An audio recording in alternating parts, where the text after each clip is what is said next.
Listen in. As an ex-Google employee and father of 7, mind you, explains why he's tipping his life savings, his life savings, into a very big idea. Welcome to the Small Business Big Marketing Show, where successful small business owners share their secrets to take your marketing to the next level. Now here's your host, Tim Reid. G'day motivated business owner, Timbo Reid here. Welcome back to another episode of the world's #1 small business marketing show.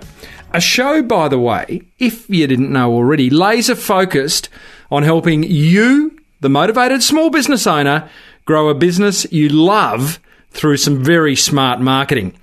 So, to that end, let's get stuck right in to some marketing GOLD. Small Business Big Marketing with Tim Reid. So, I went to the Melbourne Comedy Festival this week. Laugh! It was hilarious. I have never laughed so hard in a long time. I do love a good belly laugh. I was also pleasantly surprised to come across some great little marketing tips. Who would have thought? At a comedy festival. And that's what I want to share with you in today's editorial. So, my 5 marketing tips from the funny guys.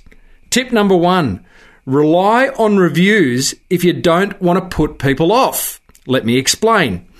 In choosing a show to attend, it became obvious that many, not all, of the comedians avoided being too specific when describing their performance on their website and brochure copy. Initially, I found this a bit annoying, then I realised why they did it. You see, the more specific they were, the easier it was for the consumer to quickly decide, no, that show's not for me. The broader they were, the more intrigued I was. In fact, I found myself relying on the image they used to decide if I'd attend their show or not. But even more influential were the quotes from media outlets. Side-splitting, said the Herald Sun. Filthy, disgusting, and very, very naughty, suggested another. These were the basis for deciding what show to attend. Tip number 2, make people laugh. Laughter builds emotion, team. We've spoken about this before. All great brands know this. Find opportunities in your marketing to, at the very least, put a smile on people's dials. Life's too serious. Maybe even make them laugh. And yes, this applies whether you're selling business to business, B2B as we call it in the trade, or B2C, business to consumer. We're all human. We all love a good laugh. And people, I reckon, buy from funny people. Marketing tip number 3 from the Melbourne Comedy Festival.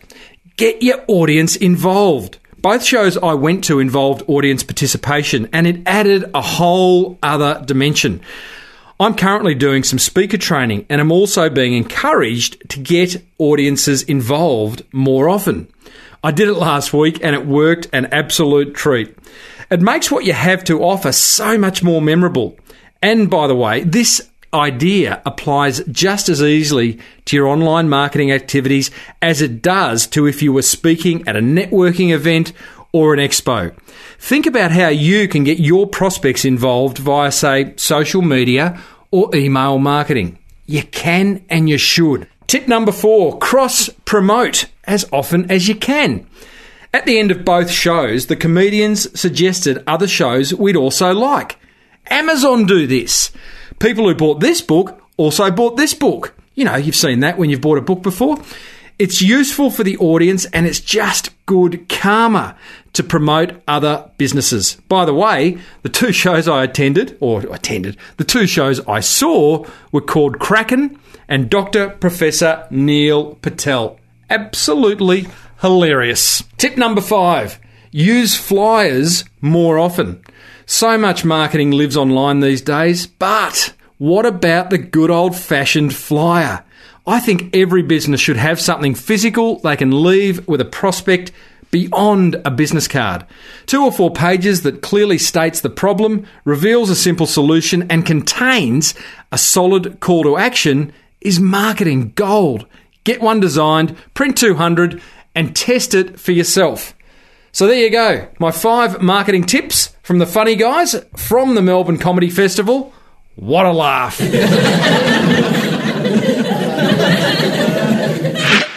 Alrighty, we have got, as usual, when isn't it an action-packed show, by the way? I mean, that's just what we do around here, the Small Business Big Marketing Show. It has to be action-packed or it wouldn't be on brand. That's what I'm thinking. Now, there's a fireside chat coming up with Troy Westley. He's an ex-Google employee who has tipped his life savings into a big idea that solves a very big problem. Before we get stuck into Troy, let me share some insights from our very, very good friends at, you guessed it, Net Registry. Now, I was at their head office earlier this week in Sydney, met up with Karen and Verity and kind of had a bit of a sponsorship meeting, but also Karen, who has been my contact at Net Registry for the last couple of years, is going off to have a little baby, her first baby. So, Karen, I wish you all the best, and may motherhood and parenthood be an absolute delight. And thank you so much for all your support over the last couple of years. You have been an angelic sponsorship manager, so thank you. And now I'll be working with Verity, and they are bringing on someone new, so that's always exciting. Now, another exciting thing that is happening at Net Registry and with the Small Business Big Marketing Show is that we have just introduced a blog on the Small Business Big Marketing website that is purely dedicated to online marketing, right? So the way it rolls is that on the homepage of the Small Business Big Marketing site, there is a little banner, and I'm just going to click on it now. I'm just going to go to the homepage. There is a banner on the right-hand side that says, "Your online marketing questions sorted free." And there's a Net Registry logo. Click on it, and you will be confronted with a little form where you can give us your name and an email address, and you have 250 characters to write your most pressing online marketing question. And in doing so, the specialists, the online marketing specialists at Net Registry will answer it. Now, let me share some of the questions that have already been answered by listeners. How do I know about SEO? How do I know what SEO company is going to give me the best value for money? Asks one listener. How important is image optimization for SEO? Here's a good question. If I had a brand new business, no website, and $10,000 to spend on online marketing, how would you recommend making the most of those funds? How do I maximize my e-newsletter open rate that I email each week? And there are just question after question after question. Now, you have the opportunity to ask an online marketing question, and the guys, the specialists at Net Registry, will answer them for you for free.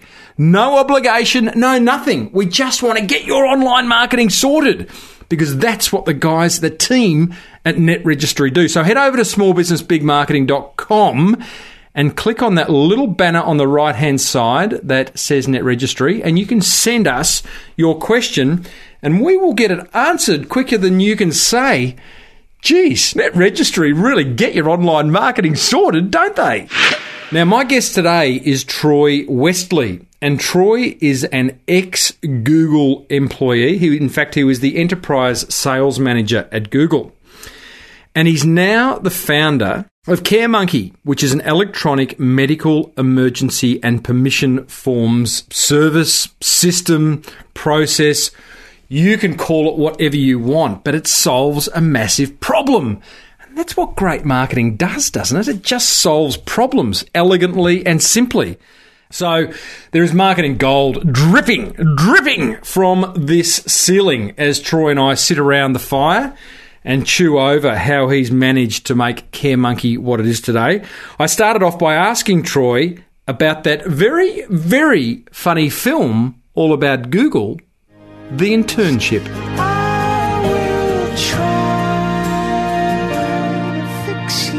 Look, it's fairly accurate, and I saw that movie as well and had a few good laughs. Google is an extremely... it's a fantastic place to work. Yeah. It's full of creative people, and they certainly treat their staff with the utmost respect and give a lot of benefits in terms of free dinners and free breakfast and lunch, and lots of little perks and slides to go from one floor to the other. It's quite an interesting interesting place. I thought you said slides then, from going from one floor to the other. I did.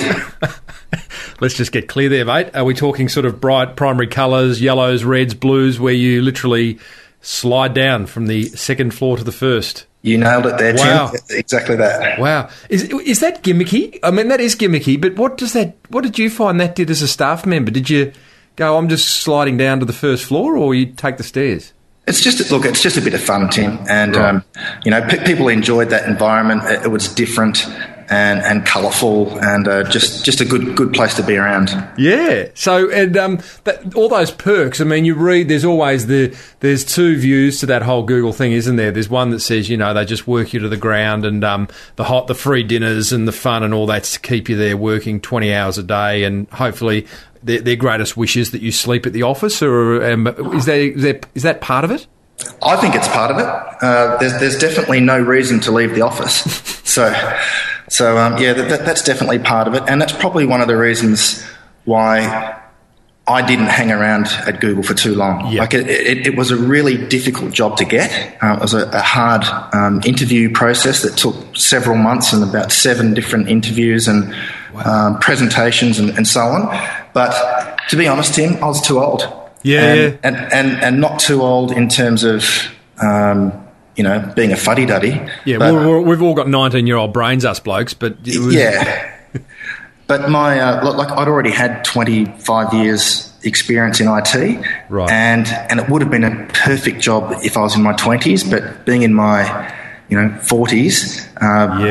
I kind of was getting itchy feet to go and do something for myself. And if I was going to work that hard, I wanted it to be on my own idea. I had that exactly the same experience at Flight Centre, where, it was just a young culture. It was party. It was social. They expected you to be there long hours. Certainly, as the marketing manager, you had to be there before the stores opened and after they closed. And, I was raising a young family, and I too was just it was a great job, but I was there at the wrong time. And, so, it's funny they didn't pick that up, and it's funny, like Google's, that process that you've gone through over months, it's funny they didn't pick it up.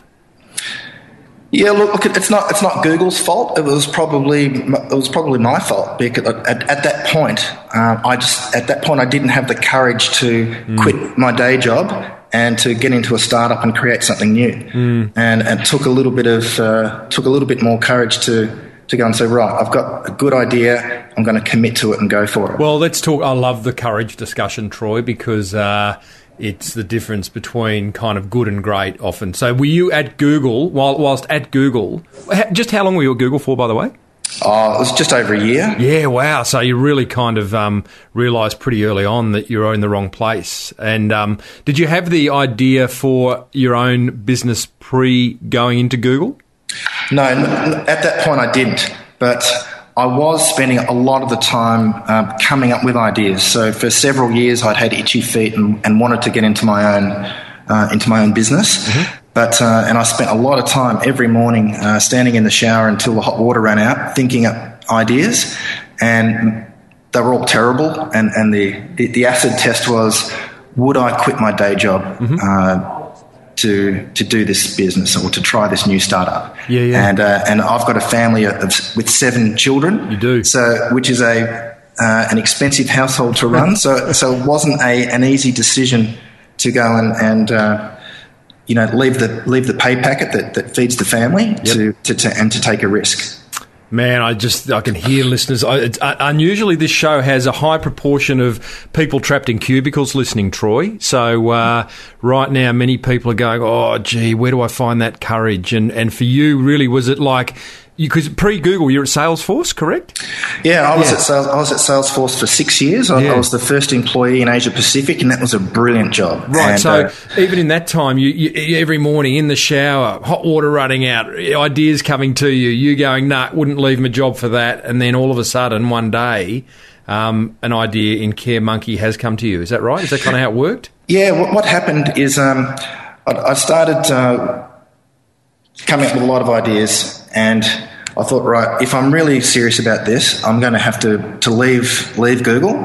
And I still didn't have all the courage. And what I did was I left the company and I took up a 6-month contract with a friend of mine. And And the deal I had with him was that I'd work 3 days a week in his business, and that would give me 4 days a week to work on my ideas. And we got to the end of the 6-month contract, and he said, Troy, this has been great. We've achieved so much. Let's talk about what we're going to do in the next 6 months. And then I thought to myself, you know what? I've just invested another 6 months in someone else's business and got nothing done. And that was the turning point for me. I said, well, if you're going to do this, you need to burn all bridges and have a crack. And just about at that time, I was rifling through the filing cabinet at home, and I pulled out a piece of paper by mistake. And that piece of paper was one of our boys' asthma plans. And an asthma plan that's prepared by the doctor, it describes the symptoms of the person having an asthma attack, and it also tells you what to do, how to save their life. Mm-hmm. And I looked at this piece of paper and I thought, what is this doing in the filing cabinet? I mean, I felt embarrassed as a parent and, ashamed of myself that we hadn't made copies of this and given it to school teachers and to family friends and to grandma and other people. And this is where I got the idea for CareMonkey, because I started thinking about how we use social networks today, and we're posting photos on Facebook and we're tweeting on Twitter and we're making business connections on LinkedIn, but there was no electronic network for sharing care information so that you could look after the people that, your loved ones. And that was when I got the idea, and I thought, right, that's it. And that's how we got started. Wow. And there really was. There was nothing, you could find nothing that allowed you to electronically save this information. No, not in a secure, it's crazy, isn't it, in this day and age that we hadn't done that yet. Well, it's wonderful to. Often I hear small business owners either feel or think or say, someone else has done that. It's too late. The boat's left the shore, and I think that's kind of a defeatist attitude, because there's still so many ideas out there, and even if they have been done, there's always the opportunity to do it better. Tell me about, Troy, that time. I want to get into CareMonkey, but just that moment where you've gone, I've got to burn all bridges. I actually have to say goodbye to this mate who I've done 6 months for, and he's really been benefited, enjoyed, me being around. He wants me to hang around. I've got to say goodbye to him. I've got 7 kids, mouths I've got to feed, and you must have had some coin in the bank in order to make the leap, I'm guessing. So tell us about that moment. Yeah, look, I did have some savings, and let me say I've been drawing down on those. But that's part of taking the risk. And given that I was in my 40s and already had a good corporate career, I was in a position where I could actually take that risk. And it was really a matter of just saying, look, are you going to do it or not? And my wife was supportive, and the rest of my family that I told or spoke about the idea, they were supportive. So it's just really in a fortunate position where I could do it. Now, what if they weren't? That's a good question. Maybe I wouldn't have done it. I wouldn't have done it if my wife wasn't supportive, because we're a team. Mm. But I probably still would have gone ahead just with Lorna's blessing. Mm-hmm. Yeah, you got to have that. I mean, if your right hand man's not or woman's not in cohorts, then you're in trouble. Yeah, well, look, you don't. There's a little bit more research that you need to do, just aside from having an idea that you think's good. Well, let's talk about the validity. How did you validate that it was a good idea? Well, I started out doing what I call barbecue surveys. Aha. And that is every time we had a get-together with family or friends, I'd ask them how they share information about their family. And nobody did it well. Nobody did it at all. And then it started, a real common theme started coming up with parents of school-age children. And parents of school-age children get a lot of forms, particularly from the school. Oh, yeah. They get them at the start of the year for enrolments. They get them... Every excursion, mate. Every single excursion. Absolutely. And I found myself, understanding exactly what they're saying, particularly with all of our children, is that every excursion I'm filling out emergency contacts, medical contacts, these allergies, there's my Medicare number, here's he's got asthma, this one's can take Panadol or whatever. And we write that stuff out 1 million times, and it's really frustrating as a parent to have to repeat yourself over and over all year. But I mean, you know why you have to do it, because the school has a duty of care and they need to look after your child properly, but it's really frustrating. And then I found out that it's equally frustrating for the school, because they're having to continuously send out these forms. Forms get lost. Forms don't come back, or they come back with missing information. So they've got this constant issue of having to chase up these medical and permission forms all year long. It's a real nightmare for them too. And so that's the problem we solved. So you're at the barbecue test, tick. There's enough people going, yeah, we get all these forms, yeah, it's a nightmare. What was the next step of validating the idea? The next step was to go and talk to some schools. Yep. And, then I found out that confirmed that the issue was probably even worse for them. And then so we went out and designed a system that could solve the problems for the group, say a school or a club or even a business. Yep. And with parents and individuals who want to share care profiles. Well, it's much bigger than schools, isn't it? The whole Care Monkey thing's about any body of people that needs to share health information. Yeah, that's right. It could be for retirement homes, or it could be for kindergartens. But we've chosen to focus on schools for the moment because we're only a small business, and I firmly believe that you need to be successful in one specific vertical and nail that, and then move on to other verticals. So, as much as why? I read a book about more than 10 years ago called Crossing the Chasm by Geoffrey Moore, and he talked about the life cycle of a product. And, there's a bell curve, and at the start of the bell curve you have early adopters who are willing to have a crack at something new. They like to be first and test out new technology. And, then in the top of the bell curve you have all the main market that buys your product, and then it tails off towards the end with the laggards who are really late to come to the market. But his point was that after the early adopters come on, there's this chasm or this hole, and you can't sell to the rest of the market because the rest of the market are looking for specific references that are almost exactly like them.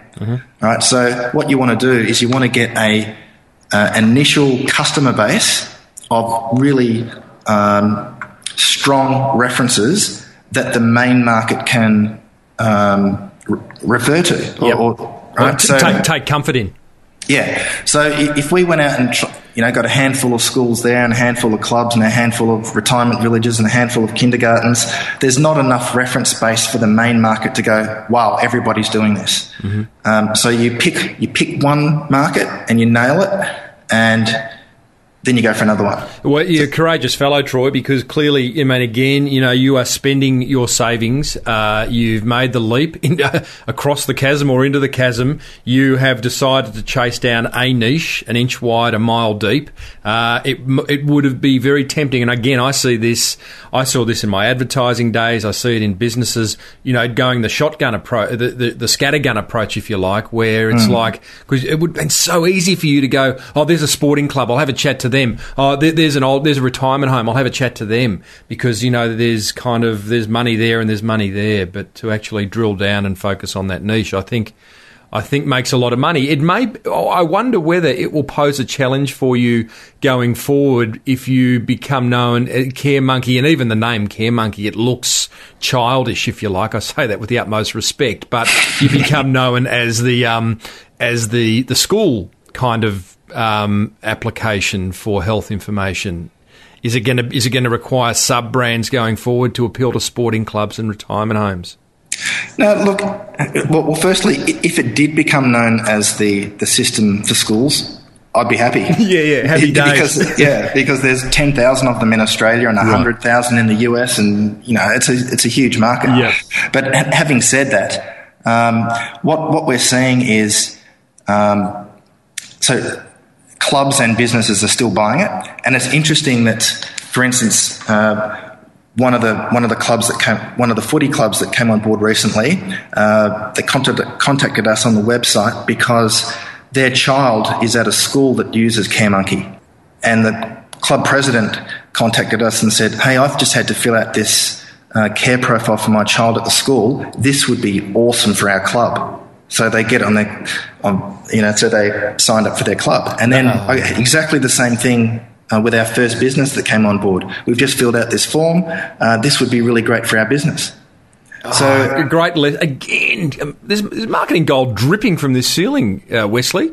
Like when we do niche down, people think you're going to polarise all other potential markets, but you don't, do you? I mean, you could if you really had polarising messages, but you've just proven that, just because you're trying to target schools doesn't mean other segments aren't going to use your service. Yeah, correct. Now, and the other thing about picking, not going after too many verticals at the same time, it makes it really hard to get your messaging right, particularly on your website. And I still struggle with this, trying to be mainly focused on schools, but also not deter, clubs or businesses from our solution. Mm-hmm. So it is a bit tricky. It would be much easier if all I talked about was schools. But then again, I think I've made the right choice in mainly focusing on schools right now, and then try to nail some other markets. In the medium term. Well, I mean, you're right. I mean, again, messaging, which troubles many small businesses. I mean, if you can be clear and you can, you know exactly what it is you want to say, then it just does make it a hell of a lot easier. So right now your messaging is talking the language of probably principals and vice principals and the kind of, talking about kids and students and just getting that language right before you move on to other segments. Yeah, love it, mate.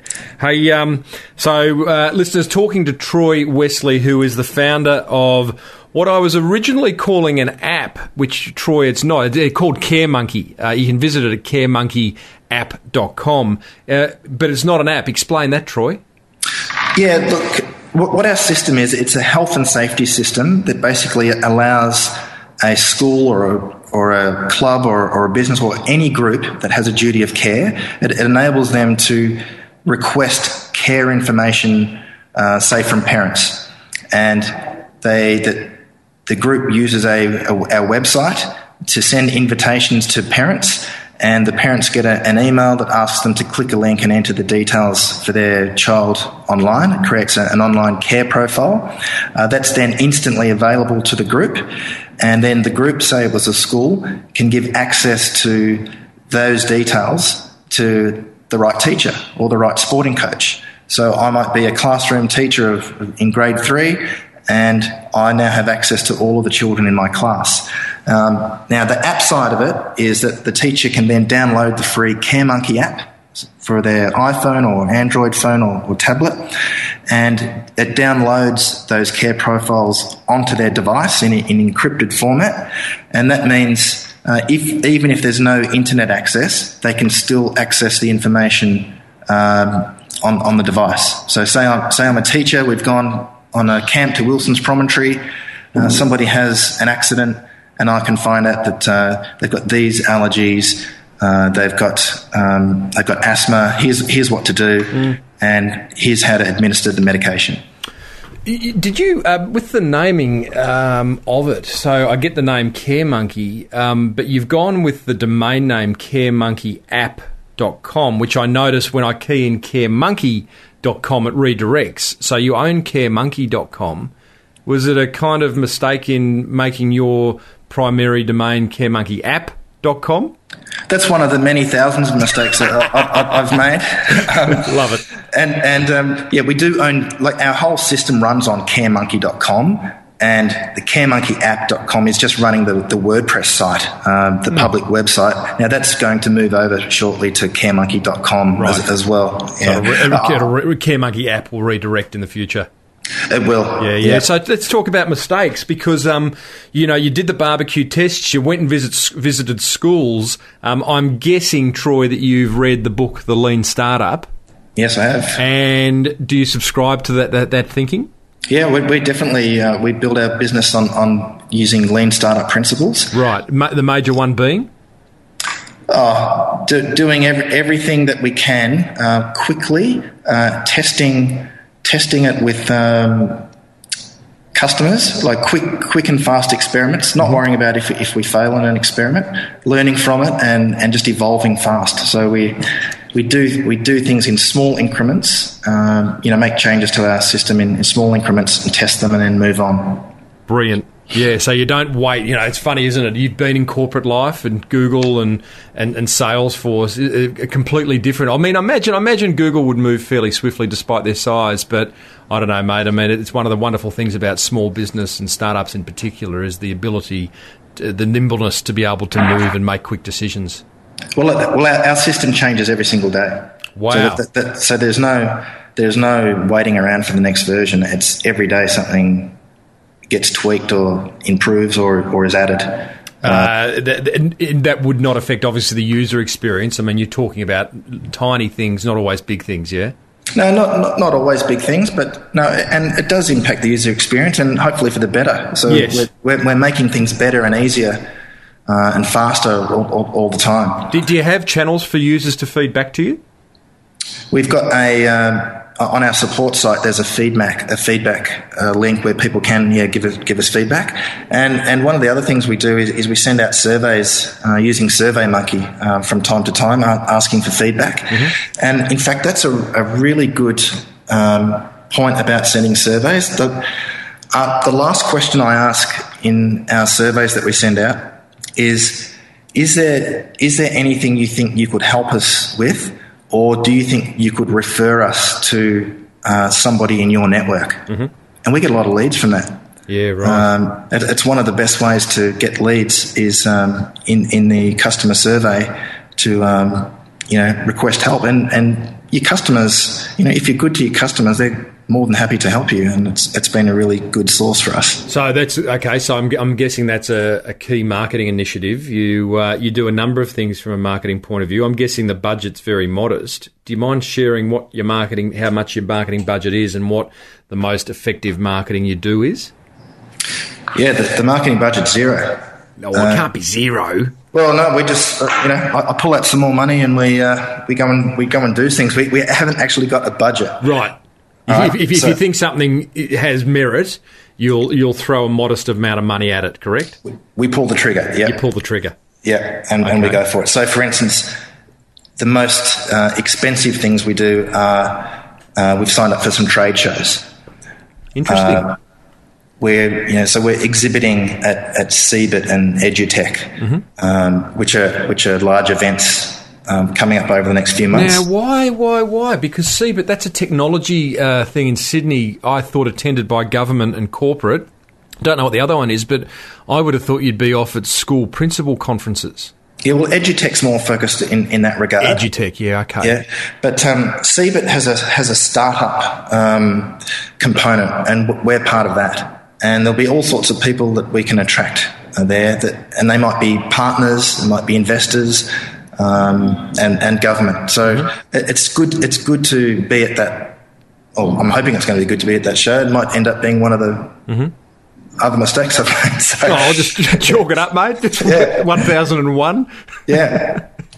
I love your attitude. I mean, clearly there's a smile on your face when you say mistakes we've made. I mean, there's small business owners out there who lose faith every time they make a wrong decision or don't get the result they're after. But I think, again, we've got to remind ourselves why we're in small business. And, it is. I mean, we learn, as long as we learn from them, I guess, and don't repeat them over and over.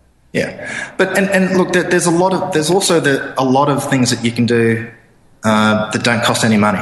So, for instance, social media. So we've got a site on Facebook and Twitter and LinkedIn. Mm-hmm. One of the really good things I do is I enter awards. I search for awards, mm-hmm. and you get a fair bit of exposure if you do well at those. So we've in the last year we've won 3 different awards. We won the State Eye Awards for Best Health App. Mm-hmm. We won the $50,000 IT invention test in December, and then just a couple of weeks ago we picked up Australia's best startup idea. Mm-hmm. Now, these things don't cost hardly any money to enter, but the upside is media exposure and people blogging about you and tweeting about you and ringing you up and saying, would you like to do an interview? So it's those things don't cost much. Yeah, that's a great strategy. I mean, sometimes I see awards used incorrectly in the sense that people shout out, write blog, hey, we just won this award, and, they shout it out on social media ad nauseum, and I'm not sure that's the most interesting conversation to have, but, the idea of actually entering awards, hoping you win them in order to get that media exposure and all the prizes that come with it can be really useful. Yeah. Yeah, that's nice, mate. Well done on that most recent award too. There was a bevy of prizes attached to it, wasn't there? Yeah, there was quite a few things. I don't know that we'll use them all, but I didn't enter it for the prizes. I entered it for it gives you validation. One of the things that I really like is being able to put another badge on our website, so that when people actually hit the website, they say, oh, they've won this and they've won that, and it gives you a little bit of credibility. Yeah, absolutely, it does. Now, mate, you took the leap. You found all this courage in being courageous, where you can often get the wobbles. Has there been a moment in the shower or elsewhere where you've gone, oh, geez, I'm not sure that this was the right course of action? No, not for a second. Not for a second. Well done. And I've been on it for 2.5 years. I mean, there's been lots of moments where I've had where I've realised the mistakes that I've made, and the biggest one for me was not bringing on a co-founder fast enough. Mm-hmm. So I spent a year working on this by myself and outsourcing a lot of work to other people, and it was a real headache. And it wasn't until I found a co-founder he ended up being the technical side of our partnership. When I found somebody who cared about the system as much as I did, that's when we started to make a lot of progress. How did you identify that person? Okay, so I don't know if your listeners are aware, but there's a website called meetup.com. Mm-hmm. And all around the world there's meetups every day, and these are events that are held by different people, and there might be meetups for salsa dancing in your town tonight, or there might be there are meetups for I attend meetups that are IT related. Mm-hmm. But there was a meetup that I saw. You been to a salsa dancing one? No, I haven't. No, I haven't. But I noticed a meetup called Co-Founder Speed Date. And this was a meetup where people with a business idea or people with a technical skill who wanted to join a startup company, mm-hmm. they would get together, do a speed date, and potentially you could find a co-founder. Mm-hmm. Now, I didn't actually go to that meetup, but I looked at all the profiles of the people, which you can do, and there I found Martin Howell, who's my co-founder now, and he had all the skills that I was looking for in a co-founder. He was about the same age as me, which I think was good. I'm guessing he didn't have 7 kids. He didn't. No, he had 2. So you met with him, and the rest is history. Yeah, fantastic. That's a year ago. That was about 18 months ago now. It's great that it worked, mate, because, you hear some horror stories too. And we've on this show, recent times we've had some interesting stories about partnerships not working, family businesses, etc. So that's exciting. Troy, so Tim, I've got another piece of advice about that. Because, mate. One of the things I was worried about in bringing a co-founder on board is, how do you share the business? Do you go and bring someone on board and say, okay, well, all right, we're 50-50, and then in 3 months it doesn't work out, and you've just lost 50% of your business. Right? Now, that worried me for a long time, and I did some Googling, and I found a book called Slicing Pie. And this book describes a dynamic equity split. And basically, the ingredients of the pie are valued by... your share of the pie is devised by the ingredients that you put in. And those ingredients might be time, they might be capital, they might be paying expenses or whatever. So Martin and I, when I met with Martin, I'd already read this book, and I said, Martin, if we're going to go into business together, I'd like you to read this book, because this is the model I'd like to work out how our equity share is going to work.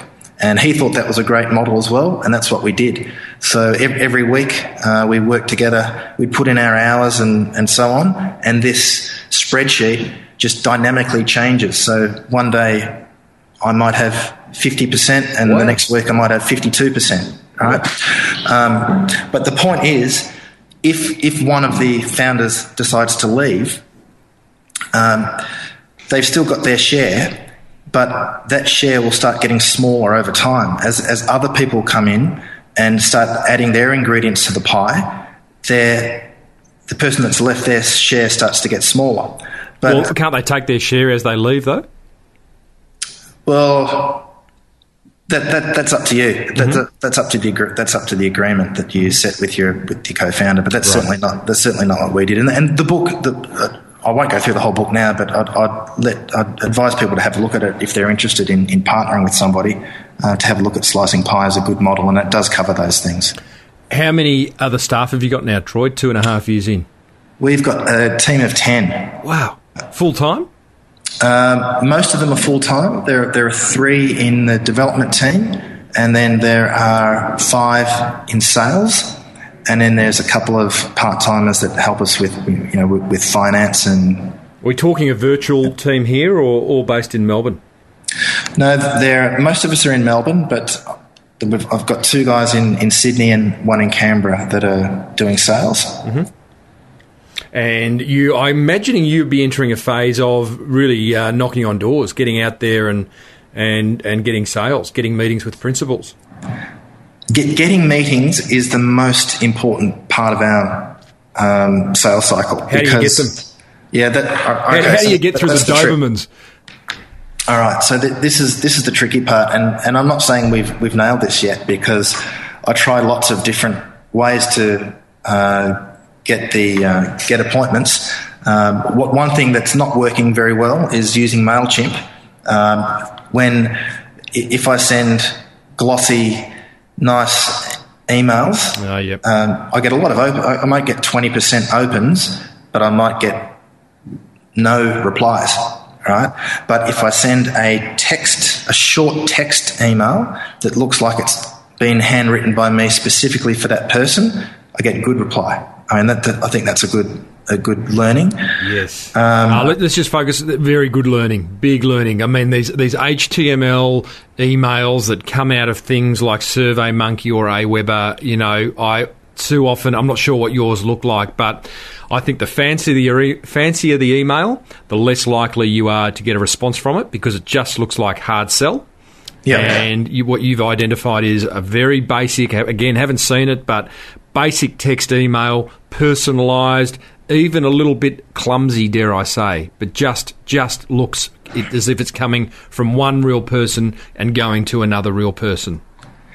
I've also found, and I learnt this from Salesforce.com, who did this very well, is that in that type of email, you try to keep it to one paragraph, and the point of the email is to ask for a referral, because people will say, "Oh, yeah, that's not my area, but I'll introduce you to Bob." And that is a good way to then be connected, because then when you go and then do a follow-up email to Bob, you can say, well, Harry referred me. Warm introduction. So that first email, I'd love to get clear on that. So you're sending it saying, hey, listen, it's Troy here from CareMonkey. This is what we do, and I'm wondering if you know anyone who could really benefit from this service. Well, you can say, look, I'm researching whether your school is interested in, health and safety. Could you let me know who I should be speaking to? Something like that. Yep. I just spoke it quite clumsily, but that's the point. That's the point. You just ask for a referral. More courage, Troy. You're a brave bloke. Short emails, modest marketing budgets, jumping the chasm. Must be a tough guy. No, not really. It's a lot of it's a lot of fun. 7 children. I've never been more energized than I am or that I have been in the last 2 years. It's doing your own thing. It's I'm waking up every morning and I'm jumping out of bed because there's a million things to do, and there's not a million people to do it. Love it, mate. I love that. I can hear it in your voice. Tell me, I just want to finish by asking another question that will require some courage and some bottle. I look at CareMonkey and I naively say that can easily be copied. No, I put naively in bold, by the way, because I'm sure there's a bucket load of work gone into it. Of course there has, but there wasn't something like it when you started 2.5 years ago. I imagine you do have competition now.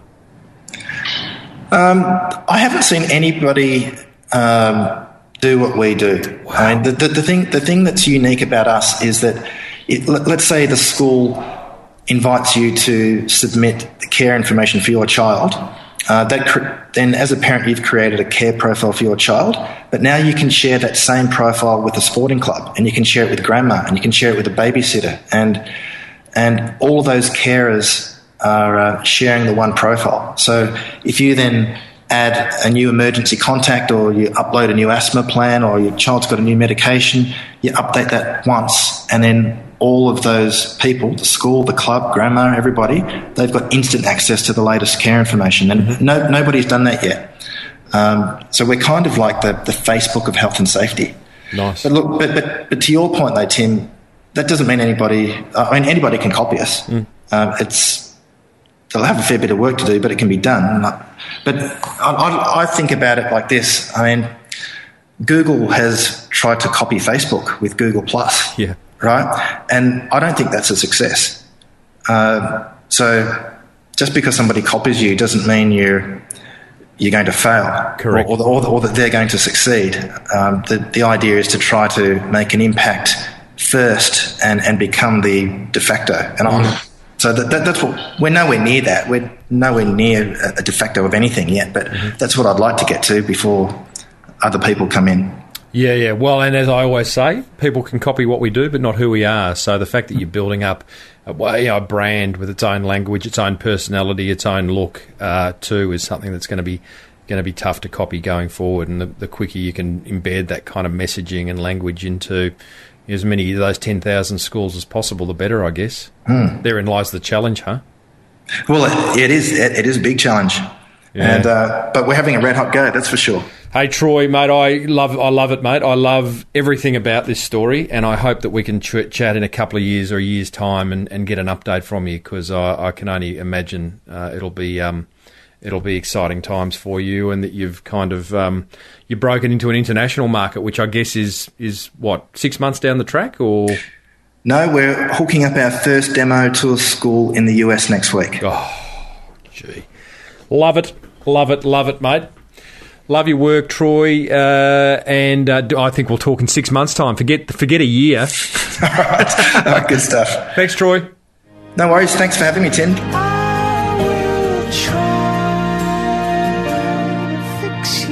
What a good fellow that Troy Westley of CareMonkey is. I promised there was marketing gold, and there was. It was dripping.